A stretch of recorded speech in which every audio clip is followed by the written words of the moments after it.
সুন্দর সঙ্গীত পরিবেশন হচ্ছে, আমি ভাষা হারিয়ে ফেলছি, কি বলবো। আমি উমরকোট থেকে এসেছি, আমাদের উমরকোটে কিন্তু সঙ্গীত জগতে অনেক পিছিয়ে।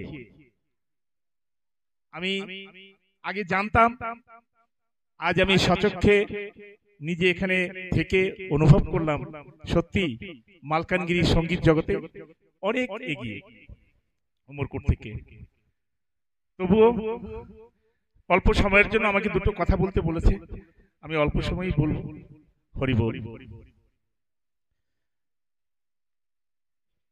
আমার গোসাইজির উপরে একটা প্রস্তাব দিয়েছে, উনি সেই বিষয়ের উপরে আলোচনা করবেন। আমি তো কোনো বক্তা নই, প্রথমত আমি কোনো বক্তা নই, আমি একজন সাধারণ, মানে অতি সাধারণ থেকে অতি সাধারণ মানুষ। আপনাদের শুধু কৃপা লাভের জন্য, পদরজের জন্য আমি এই অনুষ্ঠানে এসেছি, আমার পরম সৌভাগ্য। আমি শ্রী শ্রী হরি লীলামৃতের উপরে দুটো কথা বলবো, যে কথা আমি পটেরুতেও বলেছিলাম।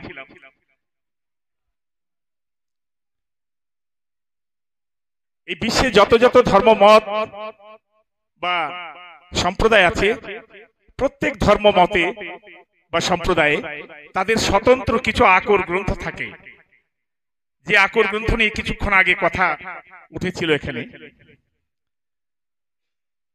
সেই আকর গ্রন্থগুলি সেই সম্প্রদায়কে দলিল হিসাবে, সাক্ষী থেকে তাকে দীর্ঘদিন বাঁচিয়ে রাখে। দীর্ঘদিন কি, বহুদিন মানে পরম্পরা ভাবে বাঁচিয়ে রাখে। যদি কোনো ধর্ম বা সম্প্রদায়ে কোনো আকর গ্রন্থ না থাকে বা দলিল গ্রন্থ না থাকে, সেই ধর্ম কিন্তু বেশি দিন টিকতে পারে না। তা এক সময় ধীরে ধীরে ধীরে ধীরে কালের গহ্বরে বিলীন হয়ে যায়। আমাদের এই মতুয়া ধর্মেও কিছু আকর গ্রন্থ আছে, তার মধ্যে মহর্ষি তারক গোসাই রচিত শ্রী শ্রী হরি লীলামৃত হলো আমাদের প্রাথমিক মান্যতাপ্রাপ্ত দলিল গ্রন্থ। এই যে শ্রী শ্রী হরি লীলামৃত, এই মহান গ্রন্থটি আজ শতবর্ষ ঊর্ধ্বব্যাপী এই জীবকুলকে যে শিক্ষায়, যে দীক্ষায় দীক্ষিত করে এসেছে, তার প্রকৃত মর্মার্থ হলো মানুষই ভগবান, মানুষই ঈশ্বর, মানুষই অবতার, মানুষের মাঝেই পূর্ণ ব্রহ্মের প্রকাশ। তাই আমার দয়াল শ্রী শ্রী হরিচাঁদ ঠাকুর বলেছেন, তোমরা মানুষকে নিষ্ঠা করো, মানুষের প্রতি নিষ্ঠা রাখো, অর্থাৎ মানুষকে ভালোবাসো, মানুষের পূজা করো, মানুষের ভজনা করো, মানুষের সেবা করো। শ্রীমান মহাপ্রভু শ্রী চৈতন্যদেব যখন সংসার ধর্ম ত্যাগ করে সন্ন্যাস ধর্ম গ্রহণ করে যখন বেরিয়ে পড়লেন, এবং একসময় শ্রী নীলাচলে গিয়ে, শ্রীক্ষেত্রে গিয়ে সেখানে দীর্ঘদিন থেকে একসময় শোনা গেল যে তিনি জগন্নাথে লীন হয়ে গেছেন।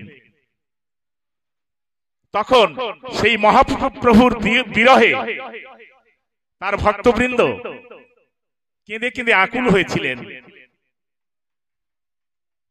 কথিত আছে সেই সময় একটি দৈববাণী হয়েছিল, সেই দৈববাণীতে বলা হয়েছিল, হে ভক্তবৃন্দ, তোমরা কেঁদো না, তোমরা সব গৃহে ফিরে যাও, এই লীলা আমার এখানেই সমাপ্ত হয়েছে, এরপরে কলির মধ্যাহ্নকালে আবার আমি প্রকট হব, তখন তোমরা আমাকে চিনে নিও। তাই আমার তারক গোসাই শ্রী শ্রী হরি লীলামৃতের পাতায় বললেন, মানুষে আসিয়া মানুষে মিশিয়া করিব মানুষ লীলে, সেই তো সময় পাইবা আমায় পুনশ্চ মানুষ হলে। বিশ্বকবি রবীন্দ্রনাথ কিন্তু সেই একই সুরে গিয়ে গেলেন, মানুষের কল্যাণে, মানুষের মাঝেই তার প্রকাশ, মানুষের মাঝেই তার আবির্ভাব। শ্রী শ্রী হরি লীলামৃতে আমরা পাই, করিবে গার্হস্থ ধর্ম লয়ে নিজ নারী, গৃহে থেকে ন্যাসী বানপ্রস্থি ব্রহ্মচারী। বৈদিক শাস্ত্র গ্রন্থে আমাদের এই মানব জীবনকে 4 ভাগে অর্থাৎ চতুরাশ্রমে বিভক্ত করেছেন, যথা ব্রহ্মচর্য, গার্হস্থ্য, বানপ্রস্থ, সন্ন্যাস। এর এক একটি আশ্রমের নিয়ম নীতি, চালিচলন সমস্ত কিছু ভিন্ন ভিন্ন প্রকারের, যা পালন করা আমাদের মতো সাধারণ মানুষের পক্ষে অতিশয় দুঃসাধ্য বিষয় হয়ে ওঠে। তখন আমার দয়াল ঠাকুর শ্রী শ্রী হরিচাঁদ তার ভক্তদের ডেকে বললেন, শোনো, তোমাদের আর এই চতুরাশ্রমের ধর্ম পালন করতে হবে না। তোমরা একমাত্র গার্হস্থ্য ধর্মের মাধ্যমে এই সংসার ক্ষেত্রে থেকেই চতুরাশ্রমের ফল লাভ করতে সক্ষম হবে। এখন কথা হলো, এই আদর্শ গার্হস্থ্য ধর্ম এটা কেমন? এই বিষয়ের উপর আমার শ্রী শ্রী ঠাকুর বললেন,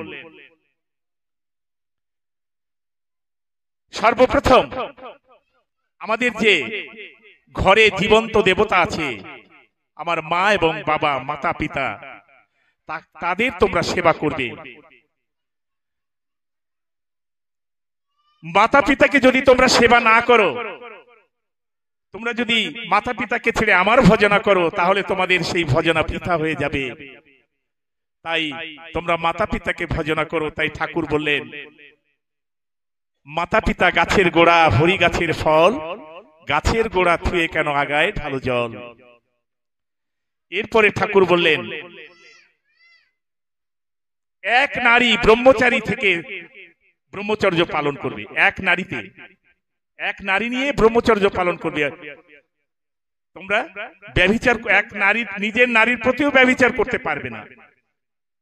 সেই বিষয়ের শুধু এইটুকু আপনারা বুঝে নিন। সময় সংক্ষেপ, বলতে গেলে অনেক সময় লাগবে, আমি সংক্ষেপে বলছি। আরো বললেন, নারীদের সুরক্ষা, নারী অধিকারকে সুরক্ষা দিতে হবে, নারীদের মর্যাদা দিতে হবে, নারীদের সম্মান দিতে হবে, যেটা বৈদিক যুগে ছিল না। নারীদের অতল তলে নারীদের যে হেনস্থা করেছে আমাদের বৈদিক শাস্ত্রের পাতায়, সেগুলো ভাষায় প্রকাশ করার মতো নয়। যাই হোক, সেখানেও আমি যাচ্ছি না। নারীদের সম্মান দিতে বলেছেন। আর বলেছেন, সমাজে মর্যাদার সাথে মাথা উঁচু করে বাঁচতে হবে। তাহলে সমাজে মর্যাদার সাথে মাথা উঁচু করে বাঁচতে হলে আমাদের সর্বপ্রথম যে আমাদের পরম ধন, সেটা হলো আমাদের চরিত্র। এই চরিত্র যদি কলুষিত হয়, তার যত পয়সা থাক, যত বিদ্যা থাক, যত জ্ঞান থাক, সে কোনোদিন মাথা উঁচু করে বাঁচতে পারবে না। তাই চরিত্রকে সবসময় পবিত্র রাখতে বলেছেন। এই দেহ মনকে পবিত্র রাখার জন্য সদা সর্বদা হরিনাম করতে বলেছেন। এই নিত্য জগৎটাকেই ভাবতে হবে নিত্য সত্য স্বর্গ সম। শ্রী শ্রী হরি লীলামৃতের পাতায় আরো বললেন, নীচ হয়ে করিব যে নিচের উদ্ধার, অতি নিম্নে না নামিলে কিসের অবতার। এই কথার উপরে আমার গুরুচাঁদ ঠাকুরের একটা বাণীর কথা মনে পড়ে যায়। পেছনে পড়িয়া যারা রয়েছে পতিত, কেহ কভু করে নাই তাহাদের হিত। ব্যথিদের ঘরে যদি আসে কোনো জন, সেই তো বুঝিবে ব্যথা ব্যথিত কেমন। ব্যথিদের ঘরে তাই এলো শ্রীহরি ঠাকুর, কৃপা করে ব্যথিতের ব্যথা কইল দূর। সত্যি শ্রী শ্রী হরিচাঁদ ঠাকুর অবতীর্ণ হওয়ার পূর্বে যত যত অবতার এই ধরাধামে অবতীর্ণ হয়েছেন, তাদের মধ্যে কেউ কোনোদিন কখনো এমন এই নিম্ন জাতির কথা এমন ভাবে কেউ ভাবেননি। সমাজের গণ্ডিবদ্ধ মানুষের হাহাকারের কথা তারা গুরুত্বই দেয়নি। তারা শুধু লীলা রসে মেতে থেকে লীলার জয়গান করে গেছে। সেই লীলায় যে বৃহত্তর জনগোষ্ঠী, তার বেদনার কথা, তার পীড়নের কথা, তার অধিকারহীনতার কথা, তার মর্যাদার কথা সেখানে ঠাঁই পায়নি। লীলারসের উৎপেল আনন্দে এই মনটা হয়তো ভরে ভরে, কিন্তু ভরে ওঠে না, খালি পেটের শূন্যতা। ফলে ওই লীলারস আস্বাদনের বিষয়টা একেবারেই মূল্যহীন হয়ে পড়ে ওই খালি পেটে থাকা মানুষগুলোর কাছে। এই ভক্তি প্রেম রসে জারিত হয়েও আমার শ্রীমন মহাপ্রভু শ্রী চৈতন্য দেবের জীবন পটে স্থান পেয়েছিল এই অচ্ছুত মানুষগুলোকে কিভাবে নরক যন্ত্রণা থেকে মুক্তি দেওয়া যায়। কিন্তু তার পরিণাম আপনারা সকলেই জানেন, তার পরিণাম হয়েছিল ভীষণ ভয়ঙ্কর। স্বয়ং মহাপ্রভুকে হতে হয়েছিল সমাজচ্যুত, বা সাধারণ কথায় যাকে বলে এক ঘরে। এমনকি আজ পর্যন্ত তার তিরোধান চরম রহস্যে ঘেরা। শ্রমজীবী মানুষের কর্মই হলো একমাত্র ধর্ম। এক সময় যাদের পেটে ভাত ছিল না, পরনে কাপড় ছিল না, রোগে ছিল না ওষুধের ব্যবস্থা, তারা সারাটা দিন পেটের দায়ে হাড় ভাঙা খাটনি খেটে একটু ঈশ্বর সাধনা করার সময় পেত না। আমার শ্রী শ্রী দয়াল ঠাকুর সেই সব আর্ত মানুষদের জন্য এক সহজ সরল উপায় করে বললেন। তিনি কি বললেন? গৃহ ধর্ম গৃহকর্ম করিবে সকল, হাতে কাম মুখে নাম ভক্তি প্রবল। পরনারী মাতৃতুল্য মিথ্যা নাহি কবে, পর দুঃখে দুঃখী সদা সচ্চরিত্র রবে। পুরুষে করিবে ভক্তি মাতা পিতা ভাই, নারী পক্ষে পতি ভিন্ন অন্য গতি নাই। পরপতি পরসতী স্পর্শ না করিবে, না ডাকো হরিকে, হরি তোমাকে ডাকিবে। সংসারে থাকিয়া যার হয় ভাবোদয়, সেই যে পরম সাধু জানিও নিশ্চয়। জীবের কল্যাণের জন্য এর চেয়ে সহজ সরল উপায় আর কি হতে পারে? এমন এর থেকে সহজ সরল বাণী আর কি আছে? এই হৃদয়ে প্রেম ভক্তি রেখে, হাতে কাম মুখে নাম করে, পরস্ত্রীকে মাতৃজ্ঞানে সম্মান জানিয়ে, সর্বদা সত্যের পূজারী হয়ে, চরিত্রকে পবিত্র রেখে যদি তুমি ঈশ্বরকে নাও ডাকো, তাতে কোনো ক্ষতি নেই। ঈশ্বরই একদিন কৃপা করে ঠিক সময় তোমাকে ডেকে নেবেন। মানব মুক্তি এমন সহজ সুন্দর বাণী ইতিপূর্বে কোন অবতার বা কোন মহাপুরুষের মুখে এমন ভাবে শোনা যায়নি।